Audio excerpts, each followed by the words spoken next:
I'm Mercedes Stephenson, and this is the West Block Politics, Perspectives, and Players.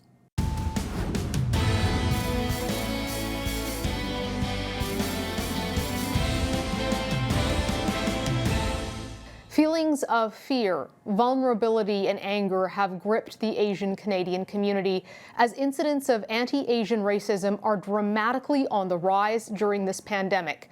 Hateful words and violence, images that have been shocking to watch. Elderly grandparents fighting off their attackers. 6 Asian American women shot and killed in Georgia. Here in Canada, the Vancouver Police Department alone reported a 717% increase. 717% in anti-Asian hate crime incidents between 2019 and 2020, and it is unfortunately only continuing to get worse. Trade Minister Mary Ng has offered to sit down with us today and talk to us about this disturbing trend. She joins us now. Minister Ng, thank you for agreeing to speak to us. How are you? Well, thank you, Mercedes. It's really good to see you. This is a very difficult time for Canadians, not only because we're in a pandemic, for Asian Canadians in particular, in addition to the pandemic and what you're dealing with, whether it is raising your family or trying to get through your small business. I think about my own family when I was growing up, what it would be like for them during a time like this, front-facing, with a door that welcomes people into your restaurant. That's the business that we had in our family.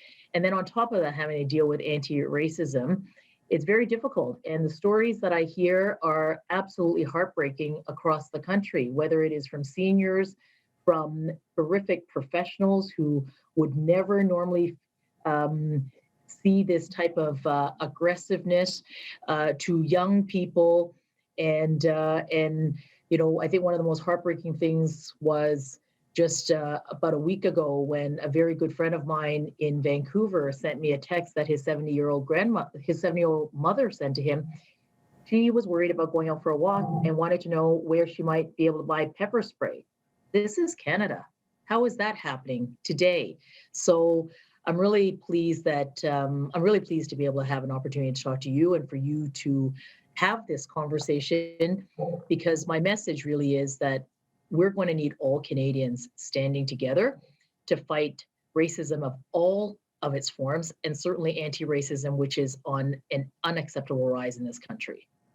I think it's so deeply sad and horrifying and wrong to think about being afraid to even go out for a walk, to see these incredible elders who have built our country now being attacked. There's a long history of anti-Asian racism in Canada, back to the railroad, back to the internment of Asian Canadians during the Second World War, some of whom were veterans of the First World War and had fought for this country. What are the inflammatory factors that we need to address that are making this so much worse right now? Well, I think that people are behaving out of fear, and for a very long time, as you said, racism has existed. The community writ large, I think, just hasn't been particularly vocal about it.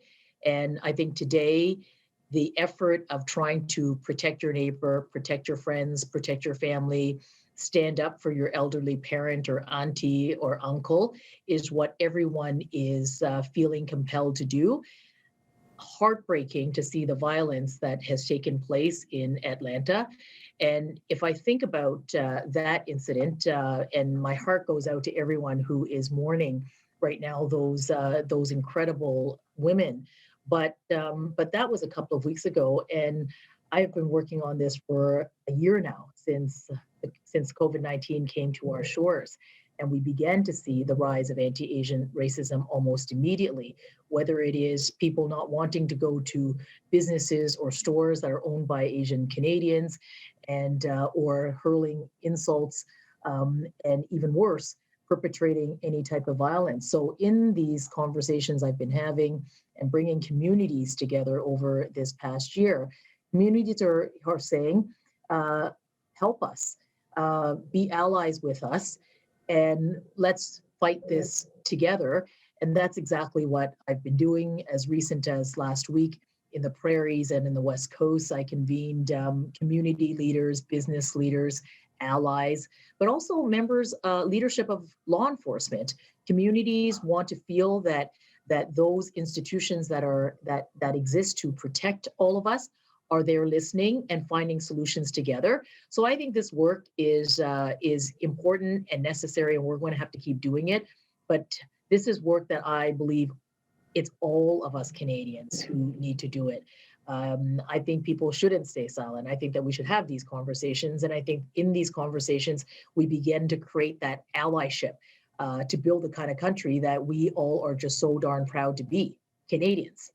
And I also wanted to ask you about one of your portfolios related to human rights, and that's Canadian businesses doing business in China, particularly in Xinjiang province, where the human rights abuses against the Uyghur population are happening.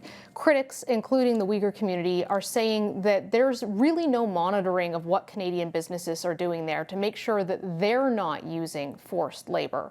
What more is your government willing to do to hold Canadian businesses accountable to make sure that they are not in some way engaging in these human rights abuses? Yes, Mercedes, this is such an important question. I know that Canadian businesses operate around the world with responsible business conduct.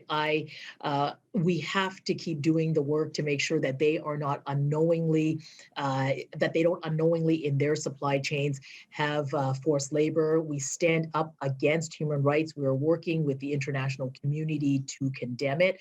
The Trade Commissioner Service, which I have responsibility for. They're working directly with businesses to make sure that they have greater information and capability to understand those supply chains to which they are working with. And we have put up restrictions. I mean, to import on importations that could contain forced labor. So this is an area that we take absolute with seriousness, and more work will no doubt need to be done. But there is work. I can assure Canadians that there is absolutely work being done on this front, because we stand up for human rights, and we're not going to have forced labor into those supply chains into products that come into Canada. Minister, I just want to touch on something you said there because that was new to me. What restrictions has your government brought in to make sure that Uyghur forced labor is not being used in products that come to Canada? There are importation controls in place for supply chains.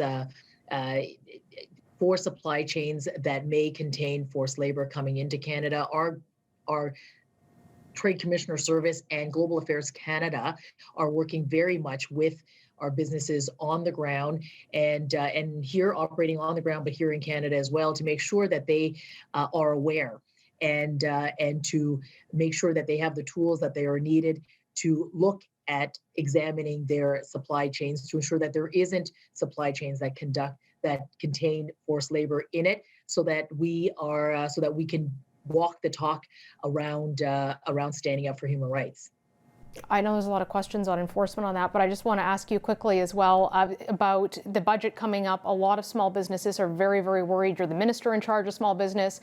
We're going into lockdowns here in Ontario and in other parts of the country. Many, many small businesses will not survive this. Is your government willing to give small businesses a deferral on their taxes or more programs to help keep them alive? I know you've done a lot of money, you've spent a lot of money, but still there are a significant number of businesses that just won't survive. We've been at this from day one. And for me, as the minister responsible for small businesses, I would say nothing is off the table. Our job has always been to support Canadians to get through this pandemic, and certainly small businesses, because they are so many businesses, 99% of all businesses across the country.